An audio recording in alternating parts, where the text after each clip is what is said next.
नमः संस्कृताय मित्रों, कैसे हैं। मैं आशा करती हूँ कि आप सभी अच्छे होंगे। तो मित्रों, आज हम आपको शब्द रूप कराएंगे। शब्द रूप के कुछ मिश्रित प्रश्नोत्तरी हैं, जिसमें आपके सर्वनाम शब्द रूप भी हैं, अकारांत, इकारांत, पुल्लिंग, है ना, स्त्रीलिंग, नपुंसकलिंग, सभी मिश्रित प्रश्न हैं ये शब्द रूप के। ठीक है, तो चलिए प्रश्न देखिए। 71 हैं और हम इस वीडियो में आपको 94 तक कराएंगे। ठीक है, व्याख्यात्मक प्रश्न है ये। नदी शब्द का द्वितीय बहुवचन का रूप है, तो कौन सा है। नदी है, नद्य है, या नदीन है, या नद्या है।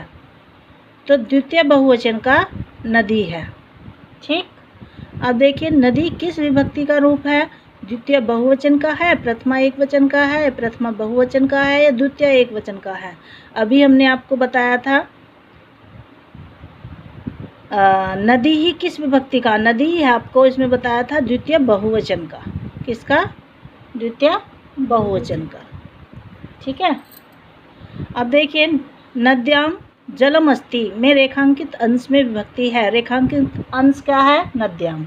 ठीक है, तो इसमें चतुर्थी, पंचमी, षष्ठी या सप्तमी नद्याम में, तो ये सप्तमी होगा।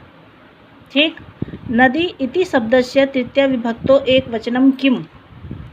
तो नदी जो तृतीय विभक्ति एक वचन क्या है नदी का, बताओ। नद्यौ है, नद्या, या नद्या, या नदीनाम, तो ये होगा नद्या।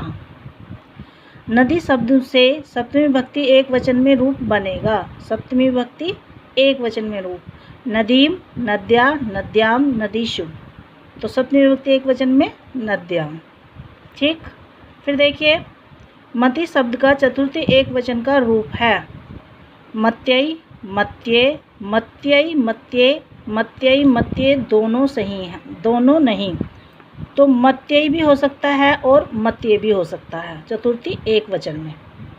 ठीक, मति शब्द के षष्ठी एक वचन का रूप है मत्याः, मत्याः, मत्यः, मत्येः। तो इसमें षष्ठी एक वचन पूछ रहे हैं, बताइए। षष्ठी और पंचमी मत्या, मत्या। ठीक है, मति शब्दस्य तृतीय एक वचने रूपम भवति। मतिनः, मत्याः, मतेन, मतिभिः। एक वचन, तृतीय एक वचन है तो मत्याः। ठीक है, मत्याम शब्द रूप है मति शब्द के द्वितीय एक वचन का, मति शब्द के द्वितीय बहुवचन का, मति शब्द के षष्ठी बहुवचन का, या मति शब्द के सप्तमी एक वचन का। मत्याम, मत्याम होगा मति शब्द के सप्तमी एक वचन का। ठीक है, फिर देखिए निम्न में कौन शब्द शुद्ध है। श्री शब्द के द्वितीय बहुवचन का रूप होगा श्रियः, श्रीन, श्रीहि या श्रियम। तो द्वितीय बहुवचन में आएगा श्रियः। ठीक है, निम्न में कौन शब्द शुद्ध है। कुमार्य, कुमार्या, कुमार्यौ, या उपयुक्त सभी। तो ये सभी शुद्ध हैं। कुमार्य भी, कुमार्या भी और कुमार्यौ भी, ये सभी शुद्ध हैं। सुश्री शब्द के पंचमी विभक्ति के एक वचन का क्या रूप होगा। सुश्री। तो देखिए पंचमी विभक्ति का एक वचन में सुश्री ही, सुश्रिय है, सुश्रिय है, सुश्रियो। तो सुश्रियः। ठीक है, स्त्री शब्द से चतुर्थी विभक्तौ एक वचने रूपम अस्ति। स्त्रियाम, स्त्रेय, स्त्रियाय, स्त्रिये। तो ये स्त्रियै होगा। ठीक है, द्वि शब्द का स्त्रीलिंग में द्वितीय विभक्ति का द्विवचन का रूप है। द्वि शब्द का स्त्रीलिंग में और द्वितीय विभक्ति में द्विवचन पूछ रहे हैं, तो द्वौ आएगा, द्वे या द्वि। तो द्वितीय का द्विवचन में द्वे। ठीक है, धेन्वय किस विभक्ति का रूप है। प्रथमा में, तृतीया में, चतुर्थी में या षष्ठी में। तो प्रथमा में बहुवचन में है। ठीक, धेन्वय। धेनु शब्द से तृतीय एक वचनम अस्ति। धेनुना या धेन्वा, धेन्वई या धेनुवी। तो ये आ जाएगा धेनुना। ठीक है, धेन्वा। माता रूप का मूल प्रातिपदिक शब्द है। आकारांत है या उकारांत है, इकारांत है या ऋकारांत है। मूल प्रातिपदिक शब्द है इसका ऋकारांत। मातृ होगा। स्त्रीलिंग मात्र आ गया नहीं। स्त्रीलिंग मात्र शब्द का द्वितीय विभक्ति का बहुवचन का रूप है मातुः, मातृन, मात्रा या मातृहि। तो द्वितीय विभक्ति का बहुवचन पूछ रहे हैं तो मातृहि, इसमें दीर्घ रि होगा। ठीक है, फिर देखिए मात्र शब्द से तृतीय विभक्तौ एक वचने रूपम भवति मातृणा, मात्र्या या मात्रा या मात्रे। तो इसमें तृतीया विभक्ति एक वचन में मात्रा होगा। ठीक है। निम्नलिखित में शुद्ध रूप है तिस्रना, तिस्रभी, तिस्रना, तिस्रभ्याम। तो शुद्ध है तिस्रभी। स्वश्री स्वश्री शब्द के चतुर्थी विभक्ति में दिए गए रूपों में गलत कौन सा है? देखो इसमें गलत पूछा है। तो इधर देखो स्वस्त्रे, स्वश्रु, स्वस्त्रभ्याम, स्वस्त्रभ्य।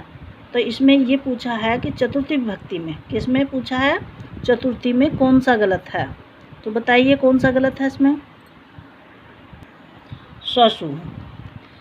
स्वश्री शब्दस्य पंचमी विभक्ति बहुवचने रूपम अस्ति। अब फिर पंचमी विभक्ति बहुवचन का पूछ लिया है इन्होंने।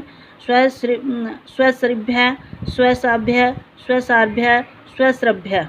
तो बहुवचन में स्वाश्रभ्य हो गया। स्वश्रय शब्द का सप्तमी एक वचन का रूप होगा स्वश्रे, स्वश्री, स्वश्रेषु या स्वश्रो। एक वचन सप्तमी में पूछ रहे हैं तो स्वश्री। ठीक है। फिर देखिए तत् शब्द स्त्रीलिंग प्रथमा बहुवचन का रूप है। तत् शब्द स्त्रीलिंग प्रथमा बहुवचन। तो ते, ता, तानी या ताभी। तो ये तहा आ जाएगा। तो मित्रों ये थी आपकी 25 प्रश्नों की श्रृंखला थी ये आपकी लगभग। ठीक है। 24-25 प्रश्नों की आपकी श्रृंखला थी। तो आप इसे अपनी नोटबुक में नोट डाउन कर लीजिए। ठीक है। स्क्रीनशॉट कर लीजिए और इसे याद कर लीजिए। आपकी टीजीटी, आरपीएससी, टेट सभी संस्कृत प्रतियोगिता के लिए बहुत महत्वपूर्ण प्रश्न हैं आपके। तो मित्रों कल फिर मिलेंगे हम एक नई वीडियो के साथ। इसी के साथ मैं अपनी वाणी को विराम देना चाहती हूँ। नमः संस्कृताय। धन्यवाद।